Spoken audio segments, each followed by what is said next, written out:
Hi, this is Snoop Dogg, and you're about to see the best sports and entertainment talk show on the internet with your host, Troy Geary, the man who seems to go to every sporting event, and Dave Stevens, born without legs, but won 7 Emmys and played college football and minor league baseball. Throw in Will Stein wherever Will Stein is, and you've got a heck of a show. It's the Geary, Stein, and Stevens Show.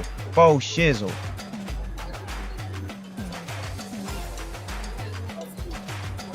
Whoa. Welcome back to Radio Row. And, man, this has just been a fantastic day. Sitting down with Doug Flutie, looking at the past of the NFL. And now we're going to enjoy a little bit of the current NFL because I've got a wonderful player. This young kid has really made a name for himself as a Pittsburgh Steeler and now the captain of the Pittsburgh Steelers. Miles Killebrew joining us here for a little bit on Radio Row. And, Miles, it's great to have you here. I'm sorry that you are here. You should have been playing in the game, but what a great season for you. Yeah, I know. I'd rather be in one of these hotels back here waiting to play on Sunday, but it is a pleasure to be here, man. I'm honored sitting here with you. So what is this experience around here being asking stupid questions, what kind of tree you'd be and all those kind of dumb things? Oh, yeah.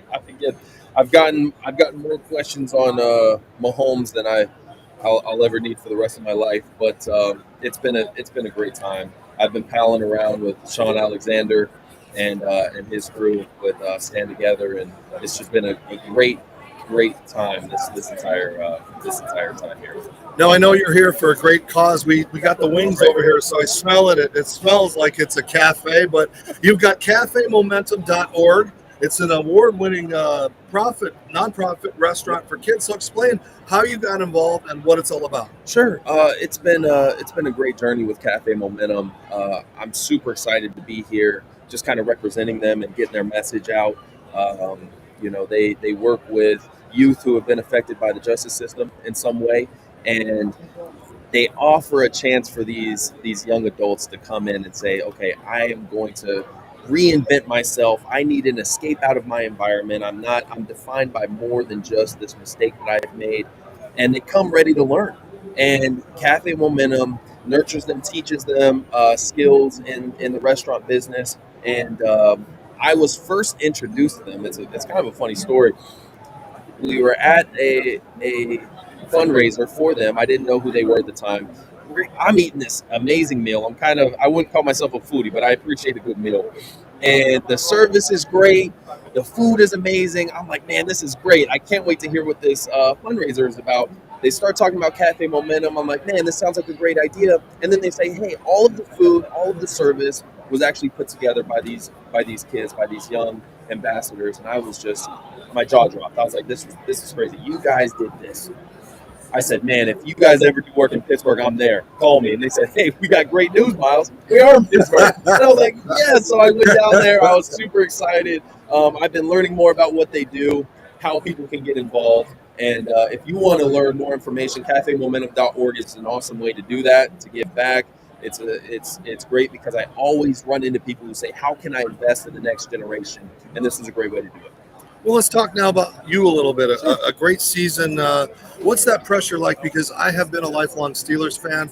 I got to know Rocky Bleier, one of the legends, and became friends with him. But it's kind of like that Yankee captain type thing. It's very prestigious. So how did you earn it, and what is it like to be that captain? Oh man, I am truly humbled by the guys in that locker room. Every day I go in, I'm honored to even be a Pittsburgh Steeler. I remember the feeling when I first put on the Pittsburgh Steeler helmet.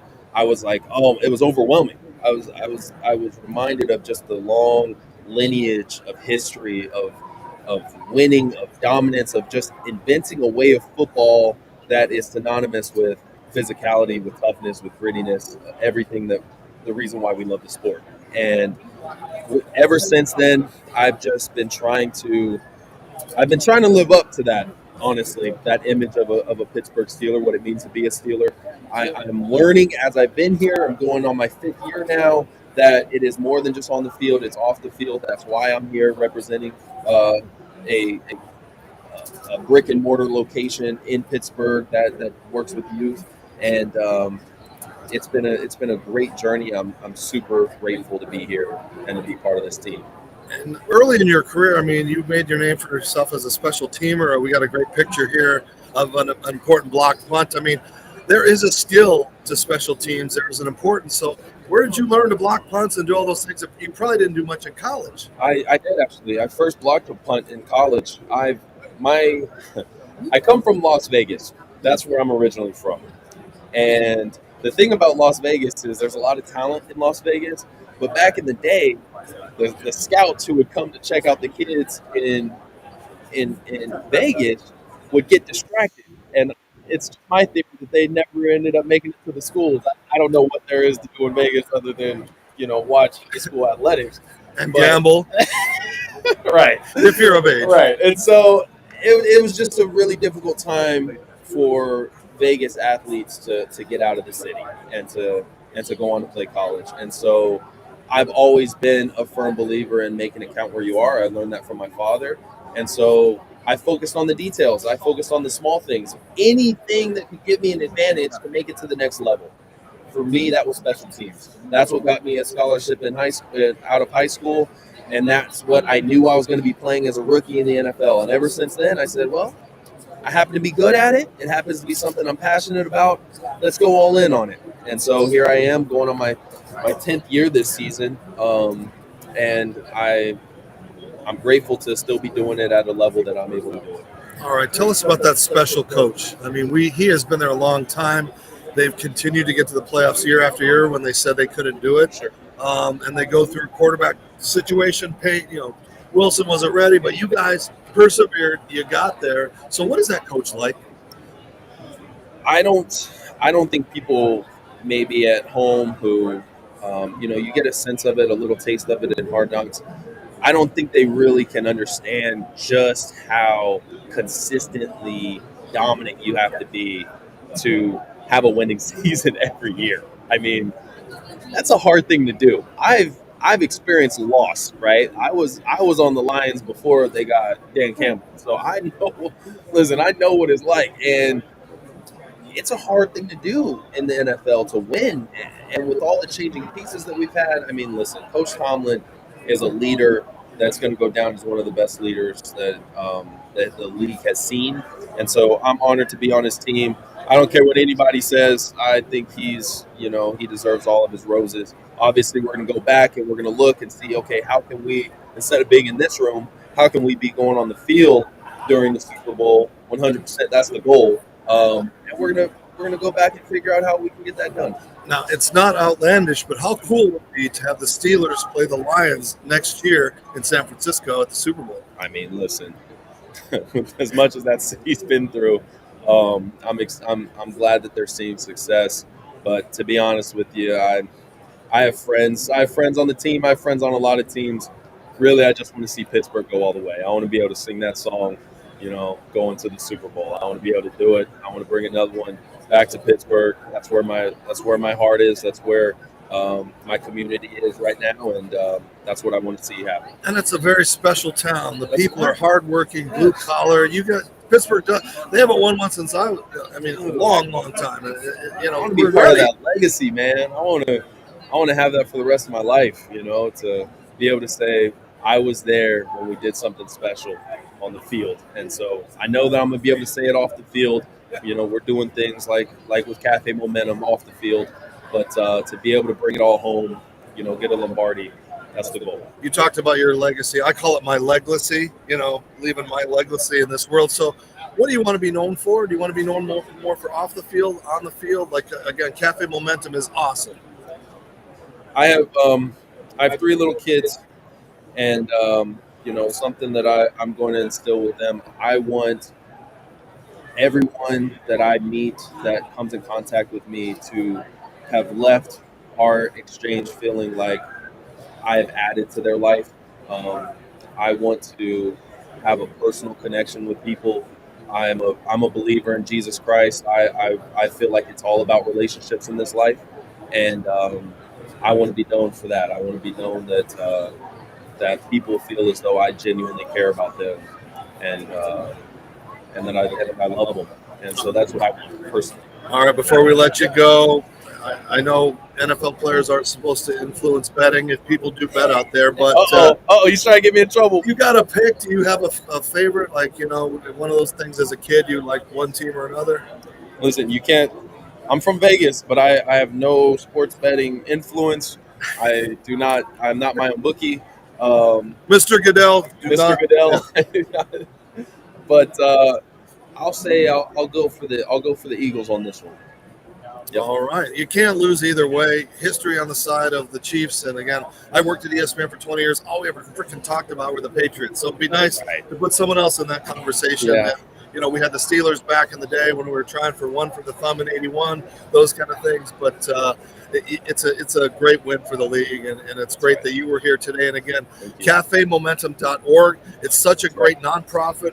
And it's what they need. These kids, these youths need some guidance, direction. So thank you for doing that. Someone to believe in them. So please believe in them. Go check it out. All right. Hope to see you at Media Day next year on the other side of the fence. That's right, dude. Yeah. It's a post-game interview. Yeah. Let's do it. All right, Miles. Miles Killebrew joining us on Radio Row, continuing to have the stars shine. I'm Dave Stevens. We have another guest coming up at noon. Don't go away. You're watching Geary, Stein, and Stevens, soon to be in the afternoon. Serendipity Yacht Cruises and Events wants you to come party with us. We're bringing the fun to the Houston Bay Area. Stay tuned for all of our incredible events throughout the year, featuring amazing food and drinks, live entertainment, special guests, and so much more. Fun, new, different. Serendipity Yacht Cruises and Events is where you want to be. So come party with us. It's more than a yacht. It's serendipity. Introducing the world's first temporary airbrush tattoo kiosk, iTattoo, bringing wearable, shareable temporary body art to live events. iTattoo stands for Interactive Temporary Airbrush Tattoo Unit. The team is raising additional capital for this incredible iTattoo concept, putting ink on skin at scale. I'll say it again, folks, ink on skin at scale. This will be the coolest addition to any event, and imagine the reactions when you add body art to the mix. Cool kiosks for a large venue or event. And it's super sponsorable. If you or anyone is interested in talking about the cap raise or the unit itself, please reach out to Nathan or Chris at itattoo.life. Hi, my name is Shaquille Duggar, and I'm the CEO and founder of Pi. My passion is and always has been helping people. That's why I created Pi. I wanted to devise solutions that would make it easier for businesses to become more efficient and effective to drive profitability, while at the same time helping the customers they serve. Our newest self-service solution is a perfect example of that collaboration. Business leaders told us they wanted a smaller alternative to the larger freestanding kiosks they already love, and we delivered with our newest product. A countertop device we call Eclair introduces space-saving, compactness, versatility, and convenience. When it comes to our self-service solutions industry specifically, we put considerable stock in a quote from Alan Key. People who are really serious about software should make their own hardware. That's Pi in a nutshell. To ensure we produce the best self-service options, we do it all, designing and developing our own hardware and software. The bulk of our business involves the food industry, catering to an evolving industry with technology that is ever evolving itself. Our customers aren't necessarily in traditional restaurant locations. They're in malls, food trucks, and pop-up stands. Additionally, we perform considerable research of consumer trends and behaviors, trying to forecast what they will want and need as it relates to self-service in the short and long term. It's challenging, but exciting and satisfying work. Visiting the restaurant of one of our partners and seeing customers effortlessly order and pay for food through a Pi kiosk puts a huge smile on my face. And it fuels to do more to further enhance their experience. Our latest kiosk designs are reflective of what we've learned, observed, and anticipated. We are designing attractive enclosures that make our kiosks hard to pass by. We're developing and installing intuitive software that's easy to use, and we're incorporating curved high-definition touchscreen that enhance visual quality.